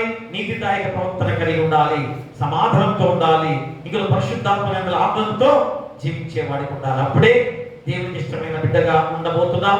పరిపూర్ణుడుగా దేవుని రాజ్యంలో నిత్య జీవాన్ని పొందుకోగలం. ఇక చివరిగా మూడవది, మా వేషధారణతో కాక పవిత్రమైన జనాంగముగా నీతిగా జీవించుట. మూడవది ఏంటి? వేషధారణతో కాక పవిత్రమైన జనముగా నీతిగా జీవించుట. మొట్టమొదటి ఏంటి? శత్రువులను ప్రేమించి ప్రార్థనా జీవితం కలిగి జీవించుట. రెండవది సహోదర ప్రేమతో పవిత్రముగా ఒకరికొకరు బలపరుచుకునుట. మూడవది వేషధారణతో కాక పవిత్రమైన జన్మగా నీతిగా జీవించుట. చూడండి, యెషయా గ్రంథము 58వ అధ్యాయము 7వ వచనాన్ని మనం చదువుకుందాం. నీ ఆహారము ఆకలిగొనని వారికి పెట్టుటయు, నీ రక్త సంబంధికి ముఖము తప్పింపకుండాటయు, దిక్కుమాలిన బీదలను నీ ఇంట చేర్చుకున్నటయు, వస్త్రహీనుడు నీ కనబడినప్పుడు వారికి వస్త్రమునిచ్చుటయు, ఇదియే కదా నాకు ఇష్టమైన ఉపవాసము. అలాగే నీవు చేసిన నీ వెలుగు వేకువ చుక్కవలే ఉదయించును, స్వస్థత నీకు శీఘ్రముగా లభించును, నీ నీతి నీ ముందర నడుచును. యెహోవా మహిమ నీ సైన్యపు వెనుకటి భాగమున కావలి కాయను. ఎంత గొప్ప వాక్యము చూడండి. మా దేవుని జనాంగమైన ఇశ్రాయేలు నిబంధన ప్రజలుగా యెహోవాయే మా దేవుడని నిత్యం ప్రకటించుకునే ప్రజలుగా, దైవోక్తులను దేవుని కట్టలను మీరి ప్రవర్తించేవారుగా ఈరోజు ఉన్నవారిని మనం గుర్తు చేస్తున్న సందర్భం. మా ఇశ్రాయేలు జనాంగము దేవుని ప్రజలు, నా ప్రజలు అని దేవుడు చెప్పిన గొప్ప విధానం ద్వారా ఇశ్రాయేలు జనాంగం విర్రవీగుతూ చెప్పుకునే మాటలు ఇవన్నీ కూడా. కానీ మా ఎలా ఉన్నారు వారు? దైవోక్తులను దేవుని కట్టలను మీరి ప్రవర్తించేవారు, దేవుని ఉన్నత నామమును దూషించబడే విధంగా కపట భక్తి, వేషధారణ, ఉపవాసం చేసేవాడిగా, దైవాగ్రహానికి బలైపోయేవాడిగా ఉన్నారు. అలాంటి వారికి ఈరోజు యెషయా ప్రవక్త ద్వారా 58వ అధ్యాయంలో ఎలాంటి ఉపవాసం చేస్తున్నారు అంటే, ఉపవాసం అంటే అర్థం ఏంటి? ఆహారం మాట కాదు. మా ఉపవాసం అంటే అర్థం ఏంటి? ఉపవాసం అనగా ఉప అంటే ఏంటి అర్థం? ఉప అంటే దగ్గర, వాసం అనగా నివసించుట. దేవునికి దగ్గరగా ఉన్న మీరు ఎలాగా జీవిస్తున్నారు? మా ఏ విధంగా ఉంటున్నారు? అలాంటి ఉపవాసం ఇష్టమా?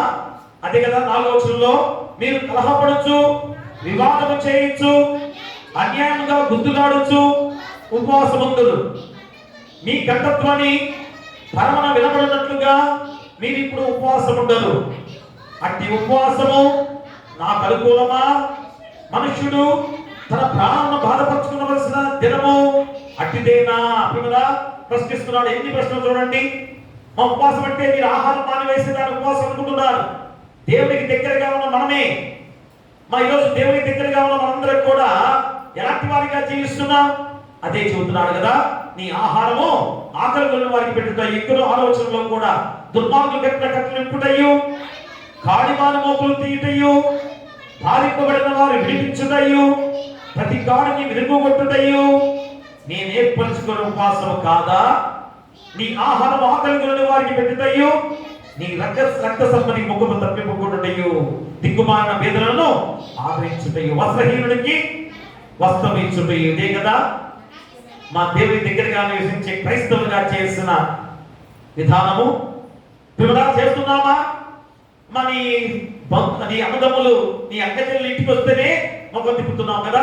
ఎంత చక్కటి మాట ఎప్పుడో పూర్వకాలంలోనే యెషయా ప్రవక్త ద్వారా చెప్పాడు. ఈ రోజు అదే కదా చాలా మంది కుటుంబాల్లో సహోదరులు వస్తున్నారంటే, బంధువులు వస్తున్నారంటే మా ముక్కలు తప్పించే వారిగా, కొంతమంది తాళాలు కూడా వేసుకుని వెళ్ళిపోయే వారికి ఉంటున్నారు.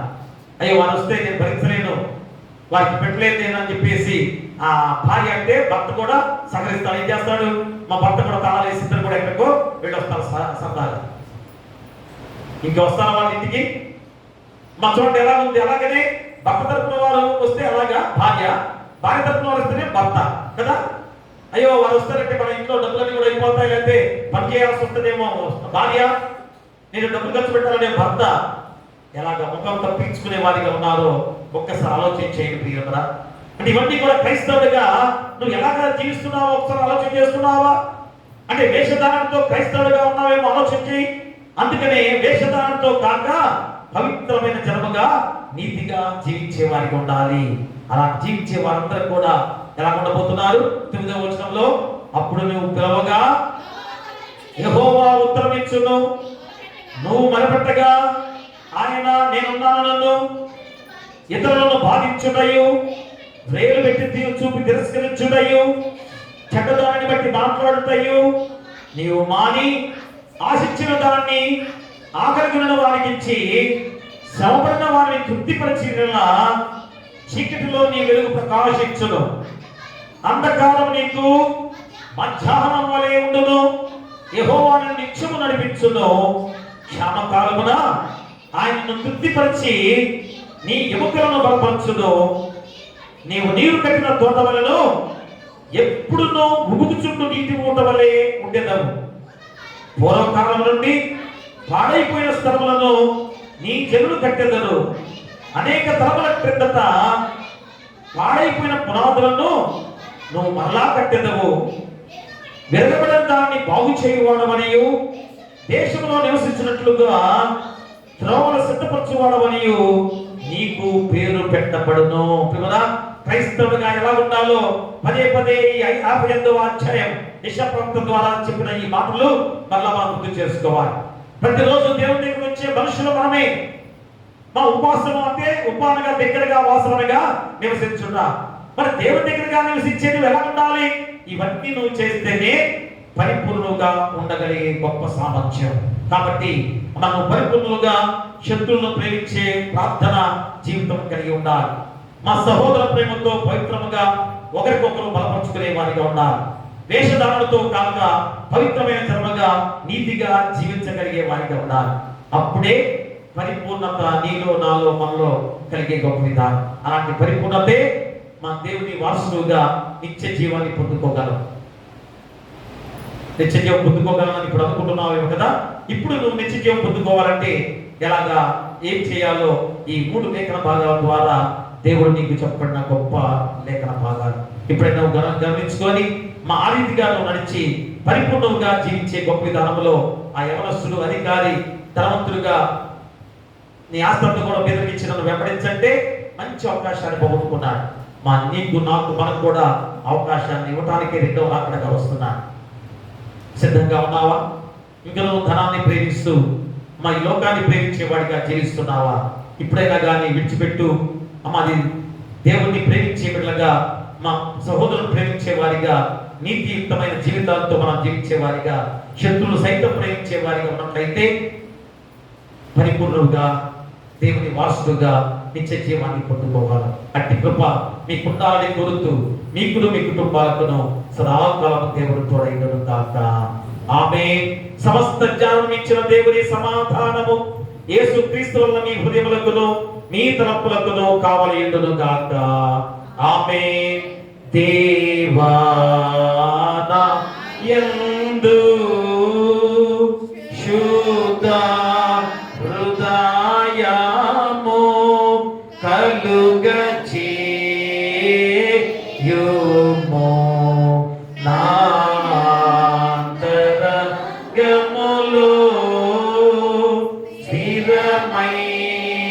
మనసును తనముగా పుట్టించుము నీ సన్నిధానములో నుండి నన్ను త్రోసివేయకుము నీ పరిశుద్ధాత్మను నా యొద్ద నుండి తీసివేయకుము నీ రక్షణ నందము నాకు మరలా పుట్టించుము సమ్మాతి గల కాలుగా చేసి నన్ను దృఢపరచుము. దయచేసి కూర్చోండి. కృతజ్ఞత కానుక మొక్కుబడి కానుక తెచ్చారంటే మంచి ఆరోగ్యంతో ఈ నూతన సంవత్సరంలో నూతన కార్యాలతో నడిపించే బాధ్యత దయచేయండి. ఇక్కడ కుటుంబాల్లో జరిగిన గొప్ప కార్యాలతో పోసుకున్న బిడ్డలందరూ కూడా మళ్ళా తిరిగి మీ పాదాల చెంతకు వచ్చిన గొప్ప విధానంలో మీరు చేసే ఉపకారంలో దేనిని మరొక రక్షణ పాత్ర చేతపుచ్చుకొని మీ నామముని ప్రార్థన చేసే బిడ్డలుగా ఉన్నారు. ప్రజలందరూ ఎదుట సాక్ష్యం చెప్పుకునే బిడ్డలుగా ఉన్నారు. అంటే కుటుంబం అందరికీ కొమ్మరించి సమర్పించిన ఈ కాలను బట్టి వారిని వారి కుటుంబాలను 30 60 100 చేసి అత్యధిక ఆశీర్వాదాలు నిండుగా వారిపై కొమ్మరించమని నీ కుమారుడు మా ప్రభువైన యేసుక్రీస్తు ద్వారా వేడుకొంచున్నాము తండ్రి. ఆమేన్.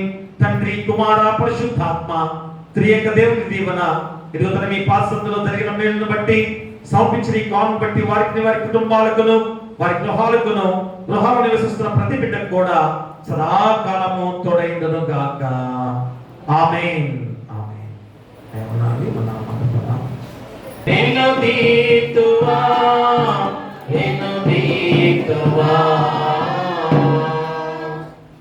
నీకీచు అర్పణలు నీవే మాకిచ్చితివి. మాకున్న సకలాస్తులు మాకున్న సకలాస్తులు మా ప్రభువా యవి నీవే కదా.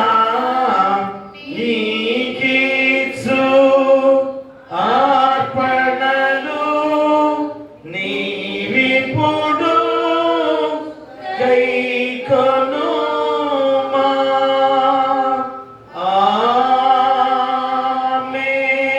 ఆమేన్. ప్రార్థింతము. సకలాశీర్వాదాలకు కారణభూతుడైన మా పరలోకపు తండ్రి, మహాపరిశుద్ధుడా, ప్రేమామయుడా, పరమండలమందు ఆశీనుడుగా ఉన్న గొప్ప దేవ, మీకే వేలాది స్తుతులు స్తోత్రాలు. గడిచిన విశ్రాంతి దినం నుంచి ఈ విశ్రాంతి దినం వరకు మమ్మల్ని కాచి కాపాడి మీ దగ్గర నీళ్ళు భద్రపరిచినందుకు కూడా మీకే వేలాది స్తుతులు స్తోత్రాలు. ఇదిగో తండ్రి, ఈ గొప్ప సమయముగా క్రితం తర్వాతి 4వ ఆదివారములో మీరు ఇచ్చిన దివ్యమైన వాక్కుల చేత మా హృదయాలు నింపబడిన విధానాన్ని బట్టి మీకే వేలాది స్తుతులు స్తోత్రాలు. గత వారము మారు మనసు పొందుకుంటే దేవునికి ఆనందము అని చెప్పిన గొప్ప వాక్యము తండ్రి. దానికి అనుబద్ధముగా ఈరోజు పరిపూర్ణులుగా దేవుని వారసులైతేనే నిత్య జీవం అనే అంశాన్ని ఈరోజు మాకు గుర్తు చేస్తున్నారు. పరిపూర్ణులుగా ఉండాలంటే ఏం చేయాలి? శత్రువులను కూడా ప్రేమించే ప్రార్థన జీవితం కలిగి ఉండాలని గుర్తు చేస్తున్నారు. ఎక్కడో తీర్పు తీర్చేవాడిగా ఉండకుండా సమాధానకరమైన విధానంలో ఒకరికొకరు బలపరుచుకునే సహోదర ప్రేమతో ఉండాలి అని అపోస్తలుడైన పౌలు ద్వారా చెప్పబడిన గొప్ప వాక్యము. ఎక్కడో తగిన మరి ఇలాంటి విధానంలో సహోదర ప్రేమించే గొప్ప గుణం కలిగి ఏ రీతిగా నువ్వు ప్రేమించే ఆ గుణము ప్రతిదీ కూడా నీ పొరుగు వాడిని ప్రేమించే తత్వం కలిగి ఉండాలని యెషయా ప్రవక్త ద్వారా చెప్పే గొప్ప మాటలు కూడా ఈరోజు మాకు తెలియజేస్తున్నారు. కాబట్టి తండ్రి ఈ 3 మాటల ద్వారా ఈ 3 అంశాల ద్వారా చక్కటి ప్రధాన అంశంతో ఈరోజు వాక్యాన్ని సిద్ధపరిచి పరిపూర్ణులుగా నువ్వు దేవుని వారసుడు అయితేనే నిత్య జీవం అనే అంశాన్ని మాకు గుర్తు చేస్తున్నారు. కాబట్టి ఈ వాక్యాన్ని ఏ రీతిగా మా హృదయంలో భద్రపరుచుకునే విధానంలో ఈ 3 మాటల ద్వారా పరిపూర్ణులుగా జీవించే విధానంలో ప్రతి ఒక్కరిని కూడా దీవింపచేయమని మేము ప్రార్థన చేస్తున్నాం. ఎందుకంటే నాయన యెషయా ప్రవక్త చెప్పాడు, ఎలాంటి ఉపవాసము ఉపవాసమనగా ఉపనగా దగ్గరగా వాసమనగా నివసించుట దేవుని దగ్గరగా నివసించే వారందరూ కూడా పొరుగువాడి పట్ల ఎలా ఉండాలి, శత్రువు కూడా ప్రేమించే గుణముతో ఒకరి యొక్క సహవాసం కలిగి బలపరుచుకునే తత్వంతో మనందరం జీవించాలని చెప్పే గొప్ప వాక్యం తండ్రి. ఉన్న వాక్యాన్ని ఫలింపు చేసి ఆ వాక్యాన్ని మా హృదయంలో భద్రపరుచుకొని వాక్యానుసారంగా జీవించే బాధ్యత ప్రతి బిడ్డకు దయచేయండి. ఇదిగో తండ్రి నాయన, వచ్చిన వాళ్ళు దాపలు ఉన్నవారు, నడివచ్చి ఉన్నవారు, ఎవరు ప్రార్థిస్తున్నవారు, చిన్న బిడ్డలు, కుష్ఠరోగులు, అనాథలు, అభాగ్యులు, గర్భిణీ శిశువుల కోసం దయచేయండి. బాలింత్రాలు తల్లిబిడ్డలను క్షేమంగా ఉంచండి. పిల్లలు లేని వారికి బిడ్డలు దయచేయండి. వివాహాలు కాని వారికి వివాహాలు చేయండి. గృహాలు లేని వారికి గృహాలు ఇవ్వండి. ఉద్యోగాలు లేని ఉద్యోగాలు దయచేయండి. ఆర్థికంగా ఇబ్బంది పడుతున్న వారికి ఆర్థికంగా సహాయం చేయండి. విధవంతుల పక్కన వ్యాఖ్యం చేస్తూ మీ కృప ఆశీస్సులతో వారిని దీవించి బలపరచండి. అలాగే తండ్రి నాయన, అనారోగ్యంతో బాధపడుతూ మోకాళ్ళ నొప్పులు, తలనొప్పులు, కడుపులో గడ్డలు, క్యాన్సర్ వ్యాధులు, లివర్ జబ్బులు, టీబీ జబ్బులు, కిడ్నీ వ్యాధులు, ఎయిడ్స్ వ్యాధులు, గాయాలు అయిన విధానంలో, ఎముకలు తల్లి బలహీనమైన విధానంలో కానీ, జాయింట్ పెయిన్స్ తో బాధపడుతున్న విషయంలో కానీ, చర్మ వ్యాధితో బాధపడుతున్న వారు కానీ, ఆయన చేతి గాయాలు, వెనుపూస గాయాలైన బిడ్డల విషయంలో కానీ మేము ప్రార్థిస్తున్నాం. యేసు నామములో గద్దించిన ఆయన ఇప్పుడే మీ హస్తాలతో తాకి ముట్టి స్వస్థపరచమని వేడుకలు ప్రార్థన చేస్తున్నాం.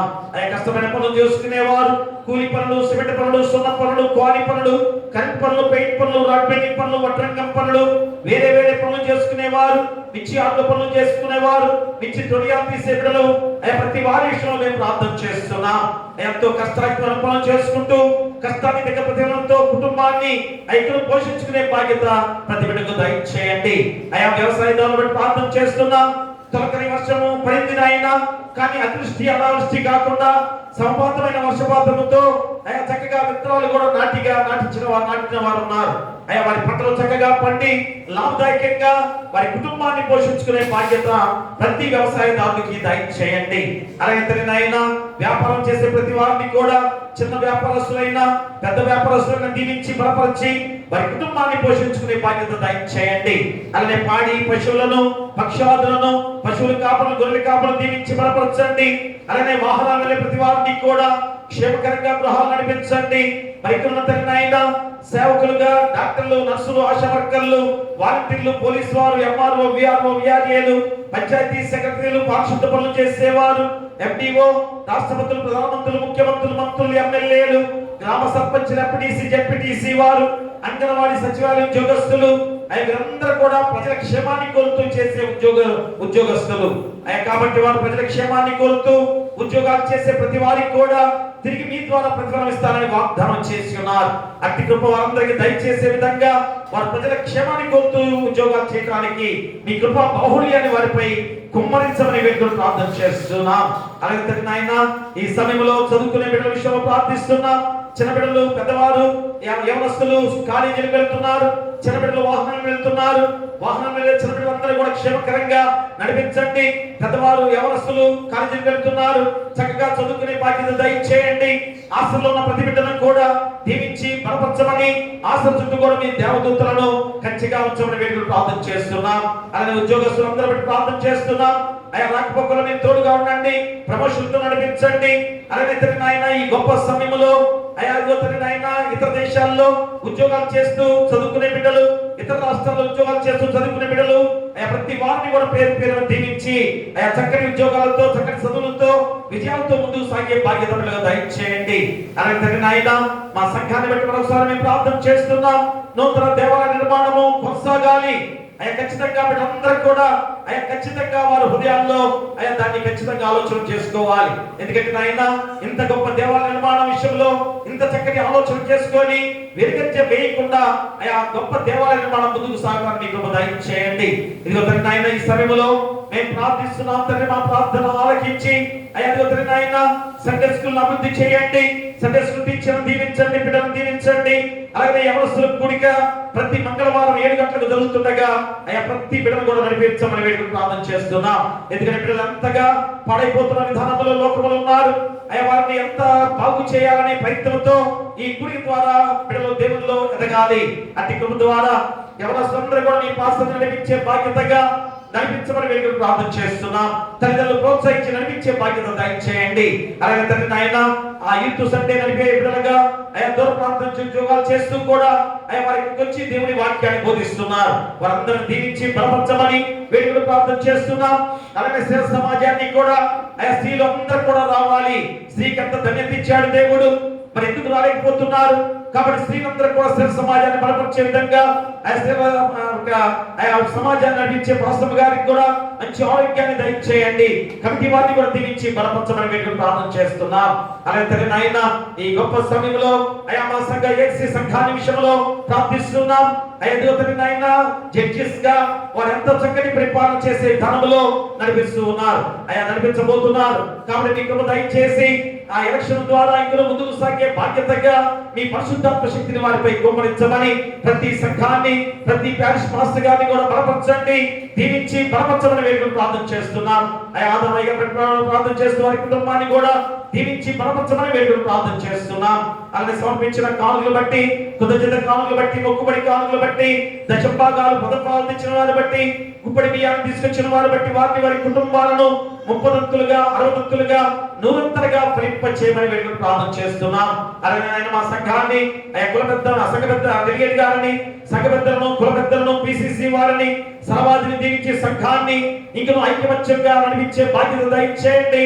సంఘాన్ని అభివృద్ధి చేసే బాధ్యత అయ్యా వారికి అప్పగించిన గొప్ప విధానం. కాబట్టి సంఘము ఎంత గొప్ప సంఘము, ఎంతగా దీవించబడిన సంఘము, ఎంతగా ఆశ్రయించబడిన సంఘము ఎంతో అభివృద్ధితో నడవాల్సిన బాధ్యత కూడా అయ్యా వారిపై ఉంది. అట్టి కృప వారిపై కుమ్మరించి వారి కుటుంబాలను దీవించి బలపరచమని వేడుకలు ప్రార్థన చేస్తూ ఈ గొప్ప సమయంలో పలహారం తీసుకొచ్చిన కుటుంబాన్ని కూడా దీవించి బలపరచమని, మళ్ళా తిరిగి వెళ్తుండగా క్షేమకరంగా బిడ్డలను గృహానికి నడిపించమని నీ కుమారుడు మా ప్రభువైన యేసుక్రీస్తు ద్వారా వేడుకొంచున్నాము తండ్రి. ఆమేన్. పరలోకమందున మా తండ్రి, నీ నామం పరిశుద్ధపరచబడును గాక, నీ రాజ్యం వచ్చు గాక, నీ చిత్తం పరలోకమందు నెరవేర్చును భూమి యందు నెరవేరును గాక. నేడు మాకు దయచేయము, మా ఇంట అపరాధము చేసిన వారిని క్షమించిన ప్రకారం మా అపరాధములను క్షమించుము, దుష్టును తప్పించుము. రాజ్యమును, శక్తియు, మహిమయు నిరంతరము నీవయ్యున్నవి. ఆమేన్. ఆమేన్. దయచేసి కూర్చోండి. దయచేసి ప్రతి మంగళవారం యవనస్తుల కూడిక మా చక్కటి క్వశ్చన్స్ కూడా వారికి ఇస్తున్నాం. మొన్న